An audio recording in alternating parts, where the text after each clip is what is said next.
Hello, good morning, नमस्कार। आप सभी भावी अध्यापक एवं अध्यापिकाओं का आपके अपने यूट्यूब चैनल ऑनलाइन शिक्षण पर बहुत बहुत स्वागत है।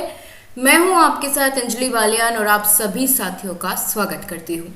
दोस्तों, आज की इस क्लास में हम यूपी टेट, सी टेट और सुपर टेट या DSSP जहां भी आपके पेडागोजी के प्रश्न आते हैं उन सब के लिए बहुत महत्वपूर्ण आपकी ये क्लास है।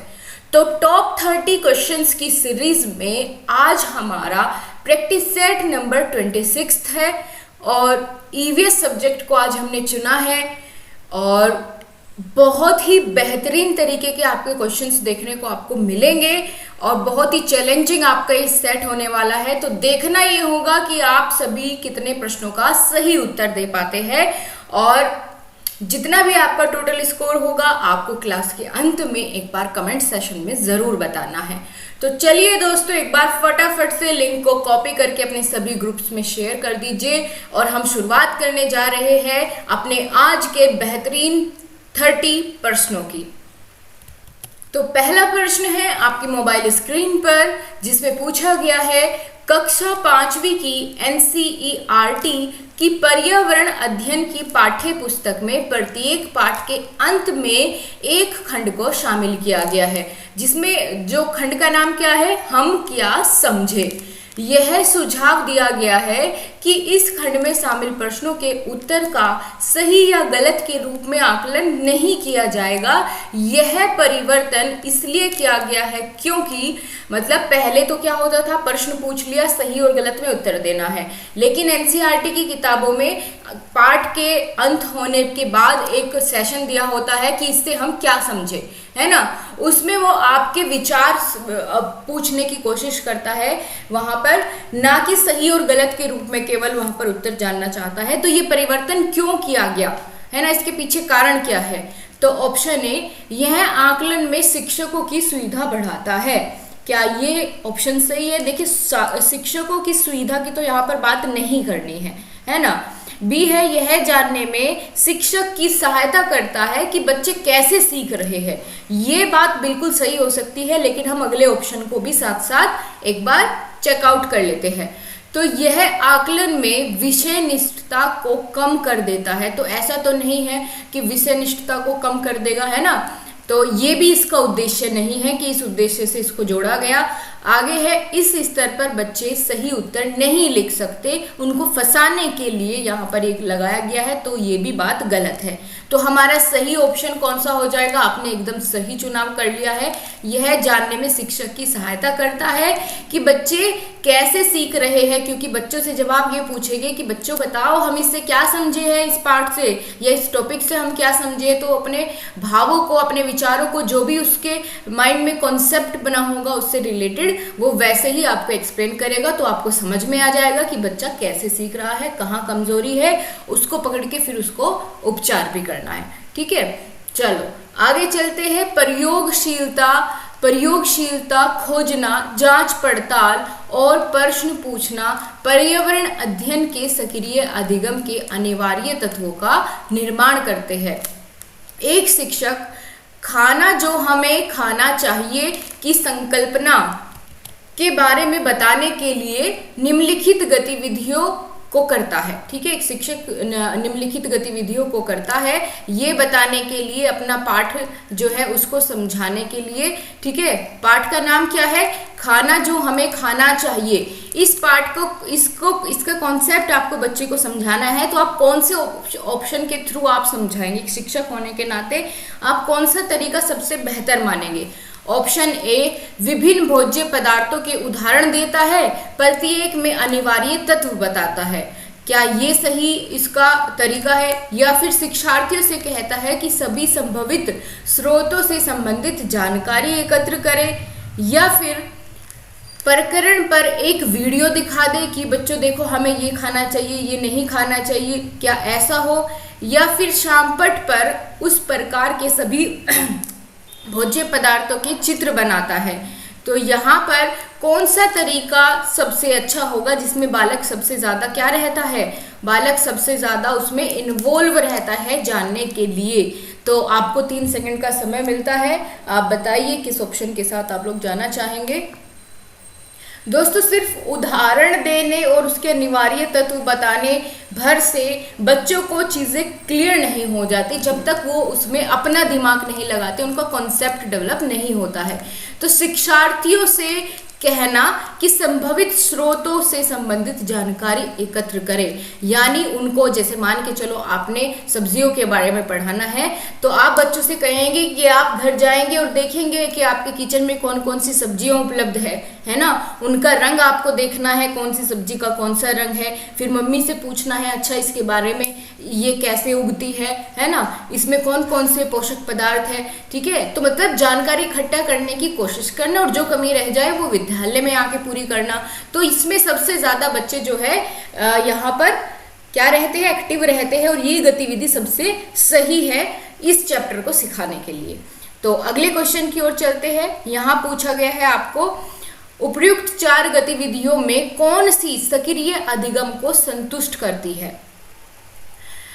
कक्षा 4 के शिक्षार्थियों को हवा सब जगह है प्रकरण पढ़ाते समय, ये आपको जो यहाँ पर इन्वर्टेड कोमा के अंदर दिया गया है, ये सभी टॉपिक्स ना आपके एनसीईआरटी में दिए गए हैं कि हवा सब जगह है, हम जो खाते हैं, है ना, इस तरीके से परिवार और मित्र, ये मैं आपको सब सिखाऊंगी। कब?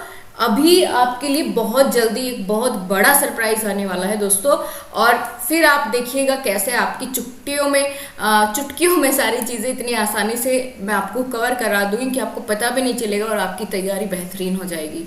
बिल्कुल भरोसा रखिए और थोड़ा सा इंतज़ार बाकी है, फिर एक नई बहार की शुरुआत होगी। तो चलो, ज़्यादा शेर व शायरी मुझे नहीं आती है, लेकिन आगे बढ़ते हैं अपने टॉपिक पर। हवा सब जगह है प्रकरण पढ़ाते समय गीतिका निम्नलिखित गतिविधियों को करने की योजना बनाती है। कौन सी योजना बनाएगी ये चीज सिखाने के लिए? विशिष्ट उदाहरणों से संकल्पना की व्याख्या करेगी, या संकल्पना को समझाने के लिए मल्टीमीडिया कैप्सूल का प्रयोग करेगी, या प्रकरण से संबंधित प्रश्न पूछेगी, या फिर शिक्षार्थियों को क्षेत्र भ्रमण के लिए ले जाएगी। तो क्या होगा सही जवाब? अच्छा दोस्तों, अगर मैं मान के चलिए आप शिक्षक बन गए हैं, ठीक है, और बच्चों को पढ़ा रहे हैं, और आप पढ़ाते पढ़ाते कक्षा में कहे कि बच्चे सब जगह हवा है ना, आप कहीं भी जाएंगे आपको सब जगह हवा मिलेगी, हवा सब जगह प्रेजेंट रहती है ना, और फिर उससे संबंधित आप क्वेश्चनिंग करने लगेंगे बच्चों को, या सिर्फ उदाहरण दे देंगे, है ना। तो इतना करने से बच्चों के माइंड में ये कॉन्सेप्ट डेवलप नहीं होता, सिर्फ रटंत प्रणाली जैसी वो बात हो जाती है। लेकिन जब आप बच्चे को एक बार क्लासरूम से बाहर बरामदे में ले जाएंगे, है ना, बरामदे से बाहर प्लेग्राउंड में ले जाएंगे, और फिर प्लेग्राउंड से बाहर कहीं घुमाने ले जाएंगे, बस में बैठते समय, है ना, घर पहुंचते समय आप उन्हें बताएंगे कि बच्चों देखो यहाँ भी हवा है, बच्चों यहाँ भी हवा है। तो यानी क्षेत्र भ्रमण पर उनको प्रैक्टिकली वो चीज़ फील कराएंगे, तो बच्चे इस गतिविधि से सबसे अच्छा सक्रिय रूप से सीख पाएंगे, है ना। तो डी ऑप्शन एकदम करेक्ट है। बताना आप सभी आपके कितने सही हो रहे हैं। आगे पूछा गया है, उपयुक्त प्रस्तावित गतिविधि में से कौन सी प्रकरण को प्रभावी तरीके से पढ़ाने के लिए सार्थक नहीं है। तो ये भी आप इंस्ट्रक्शन भी ध्यान रखा करिए, प्रश्न में पूछा कैसे गया है ना। नहीं वाले क्वेश्चन इतने भर भर के आपके जो पिछली बार सीटेट हुआ था ऑनलाइन जब से होने लगा, तो आपका इतने ज़्यादा क्वेश्चन थे नेगेटिव सेंस वाले कि बच्चे इसमें बहुत कंफ्यूज हो रहे थे, क्योंकि नहीं को जल्दी में छोड़ देते हैं और अपना आंसर टिक करके आगे बढ़ जाते हैं, जो कि आपको नहीं करना है। चलो क्वेश्चन देखो, एनसीईआरटी की पाठ्य पुस्तकों में पर्यावरण अध्ययन को उच्च प्राथमिकता और स्थान दिया गया है, क्यों?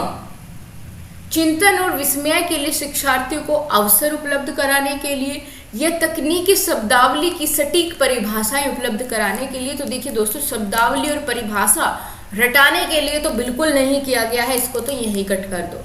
आगे है, अधिक संख्या में अभ्यास प्रश्नों को शामिल करने के लिए। क्या इस कारण से जोड़ा गया है पर्यावरण अध्ययन को कि भर भर के उनको अभ्यास प्रश्न कराए? बिल्कुल नहीं।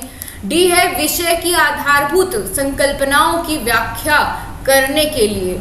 इसका आंसर आप खुद बताएंगे कि बच्चा कौन से में एक्टिव दिख रहा है, बस ये देख लो आप यहाँ पर कौन सा आपको सही लग रहा है।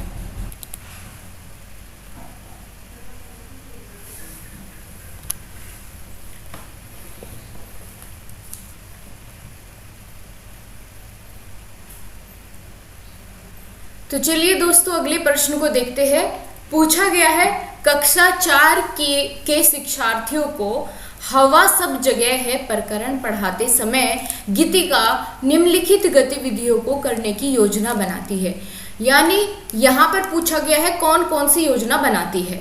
4 ऑप्शन दिए गए हैं। विशिष्ट उदाहरणों से संकल्पना की व्याख्या करती है, यह संकल्पना को समझाने के लिए मल्टीमीडिया कैप्सूल का प्रयोग करती है, या प्रकरण से संबंधित प्रश्न पूछती है, या फिर शिक्षार्थियों को क्षेत्र भ्रमण पर ले जाती है।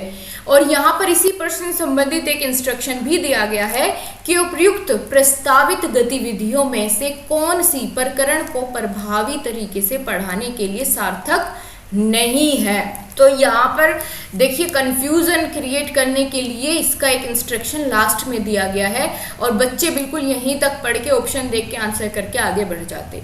लेकिन यहाँ पर पूछा है कौन सा नहीं है सार्थक, तो ऑप्शन ए उदाहरणों से संकल्पना की व्याख्या करना बिल्कुल सही है। मल्टीमीडिया कैप्सूल का प्रयोग करना समझाने के लिए एकदम सही है, और प्रकरण से संबंधित प्रश्न पूछना भी सही है, क्योंकि सिर्फ हवा को समझाने के लिए हम उसको क्षेत्र पर भ्रमण करने के लिए नहीं ले जा सकते, क्योंकि वो तो आपके क्लासरूम के बाहर प्लेग्राउंड यहीं पर भी आप उसको समझा सकते हैं। इसके हवा के बारे में समझाने के लिए आपको कहीं और किसी क्षेत्र पर जा करके उसका भ्रमण कराने की आवश्यकता बिल्कुल नहीं है। ये आपका उचित नहीं है, ऑप्शन नंबर यहाँ पर डी। ठीक है, समझ में आई बात? बिल्कुल दोस्तों। चलिए अब नेक्स्ट क्वेश्चन की ओर चलते हैं, जिसमें आपसे पूछा गया है एनसीईआरटी की पाठ्य पुस्तकों में पर्यावरण अध्ययन को उच्च प्राथमिकता और स्थान दिया गया है। उच्च प्राथमिकता और स्थान दिया गया है। तो 4 ऑप्शन है आपके सामने, पहले देख लेते हैं। नीचे कोई इंस्ट्रक्शन तो नहीं है? नहीं, यहीं तक है आपका प्रश्न। तो ऑप्शन ए है चिंतन और विस्मय के लिए शिक्षार्थियों को अवसर उपलब्ध कराने के लिए, या तकनीक शब्दावली की सटीक परिभाषा उपलब्ध कराने के लिए, या अधिक संख्या में अभ्यास प्रश्नों को शामिल करने के लिए, या विषय की आधारभूत संकल्पनाओं की व्याख्या करने के लिए। तो आप सभी जानते हैं दोस्तों, ना तो ये परिभाषा रटाने वाला जो शब्दावली रटाने वाली बात करी गई है ये बिल्कुल गलत हो जाएगी। अभ्यास प्रश्नों की संख्या अधिक बढ़ाने के लिए तो ये भी बात गलत है, और ना ही यहाँ पर सिर्फ और सिर्फ संकल्पनाओं की व्याख्या करने के लिए इसको जोड़ा गया, बल्कि इसको तो बच्चों का चिंतन और विस्मय के लिए शिक्षार्थियों को अवसर उपलब्ध कराने के लिए इसको जोड़ा गया है पाठ्य पुस्तकों में। ये वाला ऑप्शन एकदम करेक्ट आप बता रहे हैं, तो एकदम आपका सही है। अगला क्वेश्चन है पर्यावरण अध्ययन की पाठ्य पुस्तकों में कविताओं और कहानियों को शामिल करने का निम्नलिखित में से कौन सा उद्देश्य नहीं है?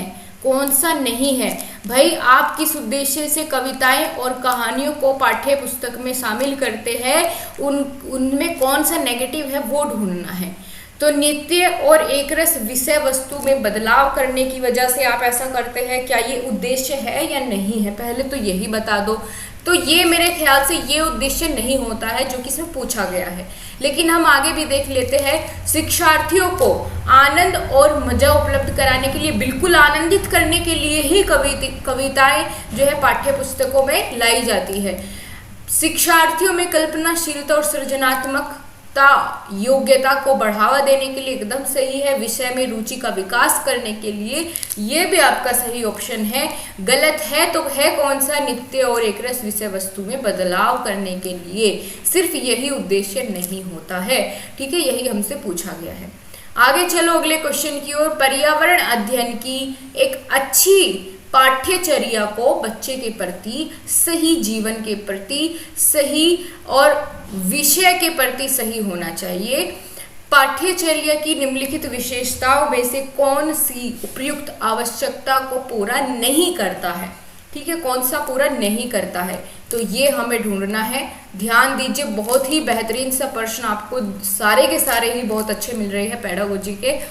तो यह विषय को एक सामाजिक प्रक्रम के रूप में देखने के लिए शिक्षार्थियों हेतु आवश्यक है। पर्यावरण अध्ययन के बारे में बात कर रहे हैं तो बिल्कुल आवश्यक है ये, तो है ना। हमें ढूंढना है किसकी आवश्यकता नहीं है।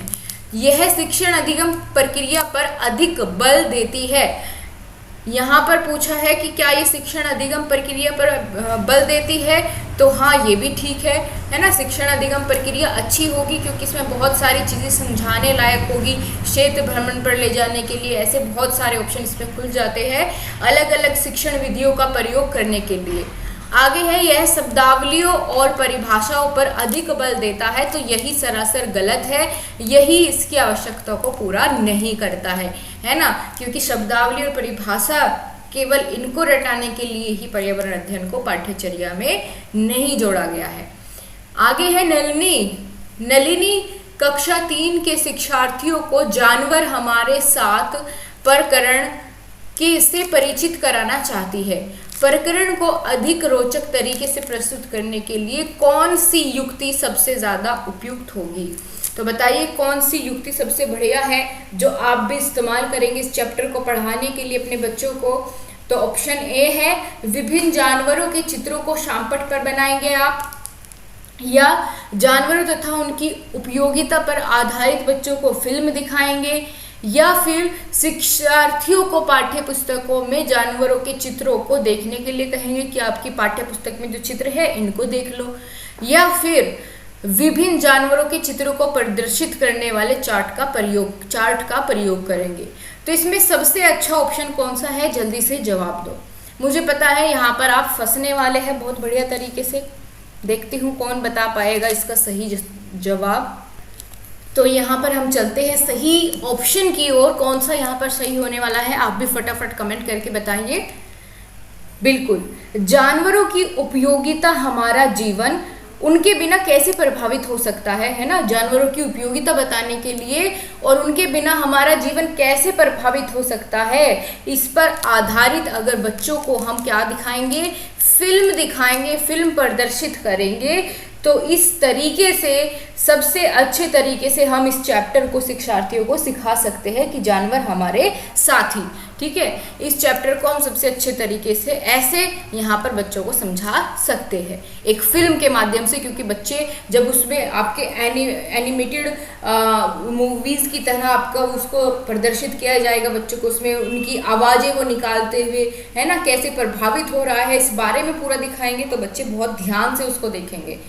आगे चलते हैं, प्रकाश संश्लेषण संपादित होता है सभी पौधों में, सभी जीव जंतुओं और पौधों में, या सिर्फ हरे पौधों में या वायरसों में? बताओ, कितना आसान क्वेश्चन है और कितना अच्छा क्वेश्चन है। जवाब दीजिए फटाफट से इस क्वेश्चन का क्या होगा सही जवाब। यहाँ भी बहुत सारे प्रशिक्षु फंस जाते हैं, लेकिन आपको यहाँ फंसना नहीं है इतने आसान से प्रश्न में। तो क्या हो जाएगा, सिर्फ हरे पेड़ पौधे ही प्रकाश संश्लेषण की प्रक्रिया को संपादित करते हैं।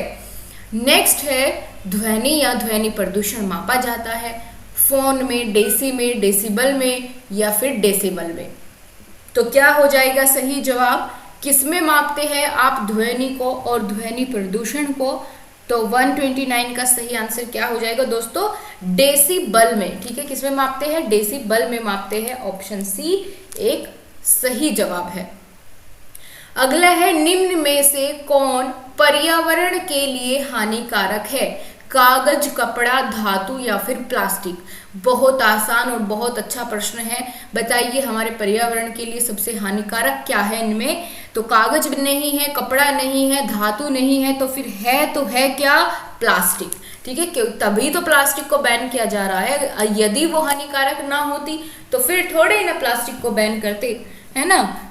इसीलिए कहा जाता है कि कपड़ों के थैले का प्रयोग करें, कागज के थैलों का प्रयोग करें, है ना, प्लास्टिक या पॉलीथीन को आप प्रयोग में ना लाएं। आगे है, भौगोलिक निकटवर्ती जलाशय में शैवाल ब्लूम की उत्पत्ति से जल गंदा, हरा एवं प्रदूषित होने लगा। इसका कारण है, किस कारण ऐसा हो रहा है कि जल में अपमार्जक एवं वाहित मल अधिक हो रहा है, या जल में ऑक्सीजन ज़्यादा हो गई है, या जल में कार्बन डाइऑक्साइड ज़्यादा हो गई है, या फिर जल में मछलियाँ ज़्यादा हो गई है। तो आपको एक बात तो पता होनी चाहिए, अगर जल में मछलियाँ ज़्यादा होगी तो वो गंदा नहीं, वो पानी को स्वच्छ करती है ना। तो ये तो इसका कारण नहीं है। CO2 की अधिकता के कारण और ऑक्सीजन की अधिकता के कारण भी ऐसा नहीं होता है, बल्कि अगर जल में अपमार्जक और जो मल है उसकी अधिकता बढ़ जाती है, ठीक है, गंदा पानी है ना, और मल की अधिकता अगर इसमें बढ़ जाती है तो तब ऐसा होता है कि वहां पर जो शैवाल ब्लूम की उत्पत्ति से जल क्या होने लगता है, गंदा, हरा और प्रदूषित दिखने लगता है। इस कारण से त्वचा कैंसर की दर में वृद्धि का प्रमुख कारण क्या है? बताइए, क्या प्रमुख कारण है? खाद्य पदार्थों में मिलावट होना, या जल का प्रदूषण होना, या फिर दृश्य प्रकाश में पराबैंगनी किरणों की वृद्धि हो जाना, या फिर इन सभी के कारण त्वचा का कैंसर होता है? बहुत ही अच्छा क्वेश्चन है दोस्तों, और फंसाने वाला है आपको, क्योंकि यहाँ पर आप सोचेंगे कि खाद्य पदार्थों से भी कहीं ऐसा ना हो त्वचा कैंसर होता हो, तो ऐसा बिल्कुल नहीं है। ये सिर्फ त्वचा कैंसर किससे होता है? ये होता है अल्ट्रावायलेट रेज से, यूवी रेज से, जो कि आपकी सन से निकलती है, और इसके अलावा रेफ्रिजरेटर और एसी, इन सभी से भी यूवी रेज ही निकलती है, ठीक है। तो यहाँ पर सही जवाब क्या हो जाएगा? देखिए, ओजोन लेयर काम तो करती है पराबैंगनी किरणों को रोकने का, लेकिन वहां पर वो उसमें बड़े बड़े छेद हो रहे हैं पर्यावरण प्रदूषण के कारण। तो इसलिए क्या होता है, अगर ज्यादा यूवी रेज आ रही है तो उससे त्वचा कैंसर होने का खतरा बढ़ जाता है। तो कारण मैंने आपको बता दिया, दृश्य प्रकाश में पराबैंगनी किरणों की वृद्धि होने की वजह से यही इसका प्रमुख कारण होता है। अगला क्वेश्चन है, मृत सागर क्या है? जवाब दीजिए।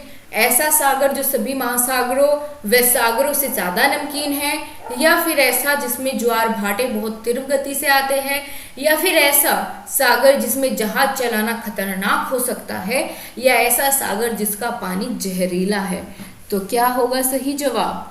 मृत सागर हम उसको कहते हैं जिसका पानी सभी सागर और महासागर से ज्यादा नमकीन होता है, वही क्या होता है, मृत सागर उसको नाम दिया गया है, ठीक है। उसमें इंसान ऐसे ऊपर तैर सकता है, यानी डूबेगा नहीं कितनी भी कोशिश कर ले। अगर मृत सागर में कूद के कोई जान देना चाहता है किसी कारणवश, तो वो इसमें सफल नहीं हो पाएगा, ठीक है, क्योंकि पानी इतना ज़्यादा नमकीन है कि उसमें ऊपर ही आप फ्लोट करते रहेंगे, जैसे ऊपर आसानी से गद्दे पर लेटे हुए हो, इस प्रकार से, क्योंकि उसमें पानी ज़्यादा नमकीन है, ठीक है, जिसकी वजह से उसकी डेंसिटी बढ़ जाती है। आगे चलते हैं। कक्षा 3 के विद्यार्थियों को भोजन का पाठ पढ़ाते समय अंजलि भोजन संबंधी आदतों में सांस्कृतिक क्षेत्रीय विविधता पर विशेष ध्यान देना चाहती है। देखो, मेरी बात की गई है ना। नीचे दिए गए अधिगम अवसरों में किसके द्वारा विद्यार्थियों को वांछित जानकारी दी जा सकती है ना। इनमें से कौन सा आप कह सकते हैं कि सबसे अच्छा तरीका होगा इस पाठ को पढ़ाने के लिए, भोजन पाठ को पढ़ाने के लिए? तो देखो ऑप्शन, विभिन्न क्षेत्रों संस्कृतियों के विद्यार्थियों से उनके घरों में खाए जाने वाले भोजन मंगाकर प्रदर्शित करना, और सहपाठियों से सूचनाओं का आदान प्रदान करना। क्या ये अच्छा तरीका है? बिल्कुल अच्छा तरीका हो सकता है, जब तक हम अगले ऑप्शन को देखें। पाठ्य पुस्तक में विभिन्न प्रकार के भोजनों के विषय में दी गई जानकारी की व्याख्या करना। तो ये एक अच्छा ऑप्शन नहीं है, केवल दी गई जानकारी को बता देना या किताब तक ही सीमित रहना, तो थोड़ा सा ये जो है अच्छा ऑप्शन नहीं है, क्योंकि हमें बच्चों को दैनिक जीवन में होने वाली गतिविधियों से ही अपने पाठ को समझाना है ना। किसी बाहरी भोजन बनाने वाली व्यावसायिक एजेंसी को आग्रह करके विभिन्न क्षेत्रों संस्कृतियों के भोजन का प्रदर्शन करना, तो ये भी एक सही तरीका नहीं है। डी है, विभिन्न क्षेत्र संस्कृतियों के भोजन को दर्शाने वाले चार्ट का उपयोग करके उसकी व्याख्या करना। ये भी उतना कारगर आपके लिए साबित नहीं होगा जितना कि ऑप्शन नंबर ए। तो यही हमारा सही है कि हम क्या करेंगे, विभिन्न क्षेत्रों के या संस्कृतियों के विद्यार्थियों से कहेंगे कि वो अपने अपने घर से लंच लेकर के आए, है ना। जो भी उनके वहाँ पर सबसे अच्छी डिश बनाई जाती है, या कह लीजिए जो उनके वहाँ प्रचलित है, उनके घर में खाई जाती है, तो वो लेकर के आए, तो हम उसे कक्षा में मंगाएंगे, है ना। उनके घरों में खाए जाने वाले भोजन को उसको प्रदर्शित करेंगे और सूचनाएं आदान प्रदान करेंगे कि जलेबी दशहरे पर मिलती है ना, यहाँ इस क्षेत्र में जलेबी खाई जाती है ज़्यादा इस तरीके से, तो आप उनके बारे में बच्चों से आपस में जानकारी क्या करेंगे, आदान प्रदान करेंगे। अच्छा, आपके घर में ये बनाया जाता है, ये किस फेस्टिवल पर बनाते हैं, या नॉर्मली आप अपने घर में इस पकवान को बनाते हैं। तो इस तरीके से आपको उनके साथ इंटरेक्ट करने का भी मौका मिलेगा और बच्चे भी अपनी तरफ से पूरा एक्टिवली वर्क करेंगे। चलो अगले क्वेश्चन को देखो, एटीएम का पूरा नाम क्या है बताओ। एटीएम तो आप सभी यूज करते होंगे, है ना। तो आपको बताना है, एक सेकेंड, आपको बताना ये है कि इसकी फुल फॉर्म क्या होती है। एटीएम की फुल फॉर्म बता दीजिए, क्या हो जाएगी। ऑटोमेटेड टेलर मशीन, या ऑल टाइम मनी, या ऑटोमेटेड ट्रांसफर मशीन, या ऑडिट टेलर मशीन। क्या होगा सही जवाब। तो इसका सही एकदम करेक्ट ऑप्शन कौन सा है, ऑटोमेटेड टेलर मशीन। ठीक है दोस्तों, अगले क्वेश्चन की ओर बढ़ते हैं। पौधे और जंतुओं की संकटग्रस्त प्रजातियों को प्रदर्शित करने के लिए IUCN ने निम्न पुस्तक तैयार की है। कौन सी पुस्तक तैयार की है। IUCN ने संकटग्रस्त प्रजातियों को दिखाने के लिए, प्रदर्शित करने के लिए। श्वेत data book, red data book, या नीला डाटा बुक, या इनमें से कोई नहीं। तो ये बहुत अच्छा क्वेश्चन है दोस्तों, अपने आप में बड़ा बेहतरीन प्रश्न है और बहुत बार रिपीट हो चुका है आपके विभिन्न एग्जाम में, टीचिंग एग्जाम्स में, चाहे वो यूपी टेट, सीटेट कोई भी रहा हो। तो सही जवाब यहाँ पर क्या हो जाएगा, एकदम करेक्ट आप लोग बता रहे हैं, red data book. Option number B एकदम करेक्ट है। आगे चलो, बिश्नोई संप्रदाय स्थापित किया गया था। जो बिश्नोई संप्रदाय था वो किसके द्वारा स्थापित किया गया था। BR अम्बेडकर द्वारा, या भजनलाल द्वारा, या फिर गुरु जमशेवर द्वारा, या जोधपुर के राजा के द्वारा। ये आपका NCERT में एक टॉपिक है ना, जिसमें बात की गई है बिश्नोई संप्रदाय की। तो इसकी स्थापना करने वाले कौन थे, गुरु जम्बेश्वर द्वारा। ठीक है, गुरु जम्बेश्वर द्वारा इस संप्रदाय की स्थापना की गई थी। तो ये ध्यान रखेंगे आप, ये चैप्टर जो बिश्नोई संप्रदाय के बारे में है ना, ऐसे सुनीता विलियम्स के बारे में, तो कर्णम मल्लेश्वरी के बारे में, ये सारे NCERT में आपके टॉपिक्स दिए गए हैं। इनको मैं बहुत अच्छे से आपको एक्सप्लेन करूंगी, समझाऊंगी, और ऐसे कहानी की तरह समझाऊंगी कि आपको मजा आ जाएगा। आपका ये सबसे इंटरेस्टिंग सब्जेक्ट आपको लगने लगेगा। आगे चलो, बायोम पर्यावरण में सम्मिलित है जैविक व अजैविक व जैविक पर्यावरण, या फिर स्थल एवं वायुमंडल, या आयन और ओजोन मंडल, या उपयुक्त सभी। बताइए, बायोम पर्यावरण में आप इनमें से किसको सम्मिलित करेंगे। 138वां प्रश्न है, सही जवाब देने वाला यहाँ पर कौन है, जल्दी से बताइए। देखिए दोस्तों, ये भी शामिल होता है, ये भी और ये भी। तो हम इसमें से कौन सा ऑप्शन फिर चुनने वाले हैं, उपयुक्त सभी वाला एकदम करेक्ट हो जाएगा। ठीक है, बायोम पर्यावरण में हम इन सभी को शामिल करते हैं। साइकेन एवं ब्रायोफाइटा किस प्रदूषक के संकेतक है। लाइकेन और ब्रायोफाइटा किस प्रदूषक के सूचक है। SO2 या CO2 या कार्बन मोनोऑक्साइड या पैन। बताइए क्या होगा सही जवाब। 139 का एकदम करेक्ट जवाब यहाँ पर क्या होने वाला है कि जिस गैस की मात्रा अधिक होने की वजह से ये सूखने लगते हैं, मुरझाने लगते हैं, जिससे पता चल जाता है कि यहाँ पर सल्फर डाइऑक्साइड SO2 की मात्रा जो है वो बढ़ गई है। तो ऑप्शन ए इसके प्रदूषक है, SO2 के, सल्फर डाइऑक्साइड के। आगे है लंदन धूम्र पाया जाता है ग्रीष्मकाल के दिनों में, या शीतकाल में दिन के समय, या ग्रीष्मकाल में सुबह के समय, या शीतकाल में सुबह के समय।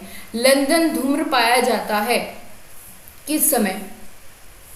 इसका हो जाएगा दोस्तों शीतकाल में, यानी सर्दियों के मौसम में सुबह में जब आपको कोहरा देखते हैं उसी को कहा जाता है लंदन धूम्र। ठीक है, तो ये शीतकाल में सुबह के समय देखा जाता है। इसके अलावा अगला क्वेश्चन है, आधुनिक काल में निम्नलिखित में से कौन सा प्रदूषण का कारण है। गंदी नाली, रेडियोधर्मी, या ध्वनि, या फिर धुआं। इनमें से कौन सा प्रदूषण का कारण है। क्या बताएंगे आप सही जवाब इनमें से। आधुनिक काल में निम्नलिखित में से कौन सा प्रदूषण का कारण है। दोस्तों यहाँ पर जब आधुनिक काल के प्रदूषण के बारे में बात करेंगे तो इसका सही जवाब होगा रेडियोधर्मी। अब रेडियोधर्मी प्रदूषण कैसा होता है ये भी आपको समझना चाहिए यहीं पर, ठीक है। ये 3 प्रकार का होता है, अल्फा, बीटा और गामा, ठीक है। तो अल्फा, बीटा, गामा ये इसके प्रकार है या इन तीनों की वजह से ये होता है। और किस किस को प्रभावित करता है, तो ये जल को भी प्रभावित करता है, साथ में वायु को भी और मृदा को भी। तो आप देखेंगे कितना ज़्यादा हानिकारक ये होता है रेडियोधर्मी प्रदूषण। दोस्तों अल्फा, बीटा और गामा इन किरणों की वजह से ये फैल रहा है, जिसको रेडियोधर्मी प्रदूषण कहेंगे। इसके अलावा दोस्तों कौन कौन से पदार्थ हैं जिनसे ये किरणें निकलती है, ठीक है, ये भी तो आपको पता होना चाहिए। अगर इसकी बात हो ही रही है तो आपने सुना होगा यूरेनियम, ठीक है, यूरेनियम। और इसके अलावा रेडियम, ठीक है, रेडियम। और क्या होता है, कार्बन, है ना, कार्बन। और एक्स किरणें, एक्स किरणें, ये सभी क्या है, इसके कारक है या ये सभी रेडियोधर्मी के पदार्थ है। इनसे जो रेज निकलती है उसी के कारण रेडियोधर्मी क्या होता है, प्रदूषण होता है, जो कि बहुत ज़्यादा हानिकारक होता है मानव के लिए। उनके जीन्स को तक को प्रभावित करता है, जिसकी वजह से उत्परिवर्तन होता है, ठीक है। तो ये था आपका 141 क्वेश्चन। आगे चलते हैं। फूलों की घाटी स्थित है कहाँ, गढ़वाल हिमालय में, विरंगा पर्वत में, जम्मू कश्मीर में या फिर हवाई द्वीप पर। तो फूलों की घाटी कहाँ है, जवाब दीजिए। 142 का सही जवाब क्या होने वाला है। बिल्कुल दोस्तों, इसका सही जवाब हो जाएगा option number A, Garhwal Himalaya में, ठीक है। अगला है विश्व वातावरण में गिरावट किसके अस्तित्व की चेतावनी है, मानव, पशु, पौधे या ये सभी। विश्व पर्यावरण में गिरावट किसके अस्तित्व की चेतावनी है, आप ही बताइए भाई। ये इन सभी के अस्तित्व की चेतावनी है, विश्व वातावरण में गिरावट। आगे चलते हैं। जलाक्रांत मिट्टी में सर्वाधिक मात्रा किसकी होती है, क्ले की, खनिज लवण की या जैव तत्व की या फिर वायु की। सही जवाब क्या हो जाएगा, जलाक्रांत मिट्टी में सर्वाधिक मात्रा पाई जाती है किसकी, क्ले की, ठीक है, क्ले। ऑप्शन ए सही है। अगला क्वेश्चन है, फटाफट अंदाज में पूरा करते हैं आगे के प्रश्नों को। ओजोन संस्तर का निम्नांकित में से क्या प्रभाव है, ओजोन संस्था के या विखंडन होने से या फिर टूटने से क्या प्रभाव पड़ रहा है। सूर्य की पराबैंगनी विकिरण से रक्षा होती है ओजोन से, या एल नीनो के कुप्रभाव से रक्षा करता है, या फिर दोनों, या फिर कोई नहीं। तो जवाब दीजिए। ओजोन की जो परत है उसका क्या प्रभाव पड़ता है, इन चारों ऑप्शन में से आपको बताना है। तो वो पराबैंगनी किरणों से रक्षा करती है सूर्य की ओजोन लेयर। जलीय वंश में श्रेष्ठ समुदाय कौन सा होता है, फोटोप्लैंक्टन या फिर जियोप्लैंक्टन या फिर मछली या जड़ वाले पौधे। तो सबसे श्रेष्ठ समुदाय किसको माना जाएगा जलीय वंश में, तो इसका सही जवाब क्या हो जाएगा, फोटोप्लैंक्टन, ठीक है, फोटोप्लैंक्टन को। ये इसको ऐसे ही आपको याद रखना है, ठीक है, ये वन लाइनर की फॉर्म में ही आपको याद रखना है। आगे टॉपिक आता है या फिर आप कह लीजिए क्वेश्चन आता है अलबरूनी का। एनसीईआरटी में क्वेश्चन दिया गया है या ये टॉपिक दिया गया है जो कि बहुत इंपॉर्टेंट है, हर बार आपके सीटेट के एग्जाम में आता है। अलबरूनी कौन था, वह अफगानिस्तान का एक व्यापारी था जो हमारे देश में मेवों के बाजार का अध्ययन करने आया था। बताओ, मेवों के बाजार का अध्ययन करने आया था या नहीं, क्या होगा इसका जवाब। ये तो बिल्कुल नहीं है, मेवों का अध्ययन करने थोड़े ही आया था। आगे चलते हैं। वह उज्बेकिस्तान का यात्री था जिसने एक किताब लिखी जो हमारे देश के इतिहास के बारे में जानने के लिए सहायक है। तो ये बात तो एकदम सही है, बल्कि आगे भी हम देख लेते हैं। वह एक यात्री था जिसने भारत के लोगों की संस्कृति का अध्ययन करने के लिए कश्मीर से कन्याकुमारी तक यात्रा की थी। तो ये यहाँ पर कहना उचित नहीं है उतना। वह एक कुतुब शाही सुल्तान था जिसने हमारे देश में लगभग 40 वर्ष शासन किया। तोबा रे तोबा, ये तो बिल्कुल नहीं है। यहाँ पर बी ऑप्शन एकदम सही हो जाएगा। वह उज्बेकिस्तान का यात्री था, उसने एक किताब लिखी है और वो किताब का नाम आप बताएंगे। इस किताब का नाम आप बता दीजिए मुझे कमेंट सेशन में, क्या होगा जो इसने किताब लिखी है जो कि हमारे देश के इतिहास को जानने में हमारी मदद करती है। नेक्स्ट क्वेश्चन है। रजत ने अपने मित्र से कहा, मैं नहीं खेल सकता क्योंकि मुझे बुखार है। मैं कपकपी, बुखार, सिर दर्द और अंत में पसीना आने के चक्र से गुजरता हूँ। रक्त की जांच करने के बाद डॉक्टर ने मुझे कड़वी दवाई दी है, तो आपको बताना है कि रजत किस रोग से पीड़ित हो सकता है। तो देखो क्या बेहतरीन प्रश्न पूछे जाते हैं पेडागोजी में, है ना। अब आपको ये कभी हुआ होगा तो आप बिल्कुल बता पाएंगे, अगर नहीं हुआ होगा और आपने ये कभी पढ़ा भी नहीं होगा कि कौन सी बीमारी के क्या लक्षण होते हैं, तो आप इसका नहीं बता पाएंगे अगर ये नहीं आपने देखा है।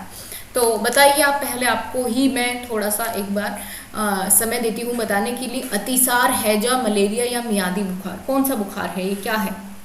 तो ये है आपका ये कौन सा ऑप्शन है? मलेरिया एकदम सही है। ये मलेरिया के लक्षण है कि कपकपी आना, है ना, सरदर्द होना और अंत में पसीना आना, तो ये मलेरिया का ही क्या है, लक्षण है।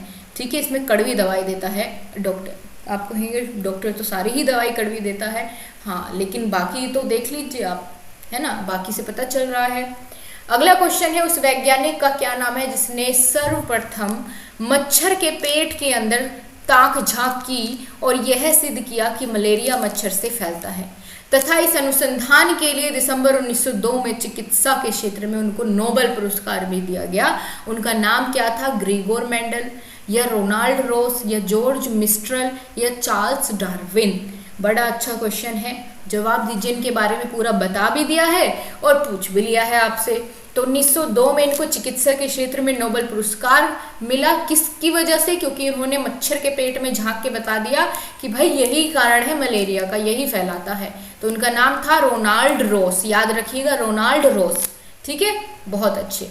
आज का लास्ट क्वेश्चन है और बहुत ही एग्जामिनर का चहीता क्वेश्चन है, ये बहुत पूछा जाता है आपके एग्जाम में, कि भारत में प्रोजेक्ट टाइगर कार्यक्रम किस वर्ष आरंभ किया गया था? 1982, 1972, 1981 या फिर 1973? क्या हो जाएगा सही जवाब? देखते हैं कौन बता पाएगा यहाँ पर। जल्दी से आंसर कर दीजिए दोस्तों। बिल्कुल सही जवाब 150 का आप लोगों ने दिया, 1973। ये क्वेश्चन तो आपको अच्छे से रट गया होगा, याद हो गया होगा। नहीं हुआ है तो अभी कर लीजिए, क्योंकि बहुत ही बेहतरीन प्रश्न है ये। तो आपका आज का टोटल स्कोर कितना रहा आपको कमेंट सेशन में ज़रूर बताना है, ताकि नेक्स्ट क्लास में मैं आपका नाम अनाउंस कर पाऊँ। और दोस्तों, अगर क्लास पसंद आई है तो लाइक और शेयर करना भी आपको नहीं भूलना है। मिलते हैं आपसे अगले प्रैक्टिस सेट के साथ, तब तक के लिए नमस्कार, जय हिंद, वंदे मातरम।